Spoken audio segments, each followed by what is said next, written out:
Welcome back to Take 5, Goa Institute of Management's only mini chat show. We have with us today yet another game changer, Mr. Siddhant Vats. Mr. Siddhant, considering that people in the world today talk so much about creativity, innovation, how exactly did the idea of starting Android system come up? Well, we are a team of four. We met 4 years back, and we were just trying to figure out like what is going to be the next big thing in the market. During that time, there was a transition from mobiles to tablets, and cell phones were having like bigger screens. So we asked our friends in various companies of the world. We tried figuring out like, what is going to be the next big thing, and we were told, and we figured out that wearable computing would be the next big thing, and wearable computing would perhaps rule the next decade or so. And that is what is happening right now. Like Google is coming up with its own Google Glass, Apple is coming with its iWatch, and so are the big players in the market. So that is how we were inspired to come up with something of our own as well. And we thought of making a watch, and we were trying to figure out which operating system could be figured out. Could be there on the watch. There were Chinese players in the market which had smartwatches, but they did not run Android, and Android was the biggest open source available in the market. So we thought that we should have an Android smartwatch. And even right now, even after like so many big companies have launched their own smartwatches, we remain first and the only true Android smartwatch in its true sense, that we run complete Android. Like it's an independent phone. It runs Android. You can download stuff from the Play Store. You can browse the internet, make cell phones. So we were just inspired to make an Android smartwatch 4 years back, since we sort of saw the future, and so we became the first one to make it. So, considering that you have achieved so much at such a young age, who or what were your inspirations while growing up? Like first, I feel like I've just started up right now, so there is a very very long way to go. And like I'm not at all like trying to be modest, but I feel I've not achieved anything at all, and there is a very long way to go. But like as a child, my heroes were never Superman and Spider-Man. My heroes were always, and I mean it, and they were always Steve Jobs and Bill Gates.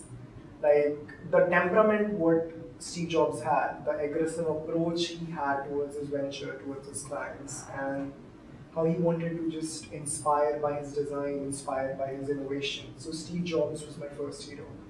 And the second hero, which in its true sense, was Bill Gates. That he sort of like is like the leader of the market right now, and he's an inspiration to practically like every entrepreneur, every tech enthusiast person in the world. And what really inspired me about Bill Gates was that how he has kept him so humble and grounded. So yeah, so Steve Jobs and Bill Gates are my two inspirations, heroes. I draw like, so much inspiration. Mr. Siddharth, can you please tell us something more about your new venture? Yeah, this is going to be my third venture, and it's called IT8. And like I'm co-founding this with my friend Rishabh Singh. He's studying at Brown University.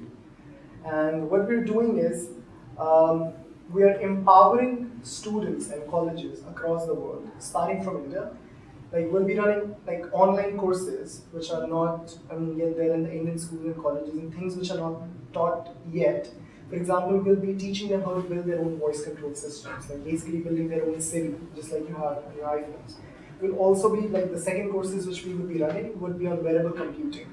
Like our students would, like even if they have like no computing knowledge, they can just handle the computer, and they can just like, if they're open to learning, they can essentially learn how to build their own Google Glass or their own next smartwatch. So it will be about like putting skills and power of technology at the fingertips of students with little, or even like even if they have completed engineering.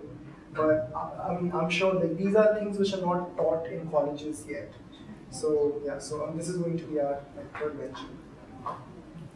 So now India doesn't have Silicon Valley. What is your opinion on that?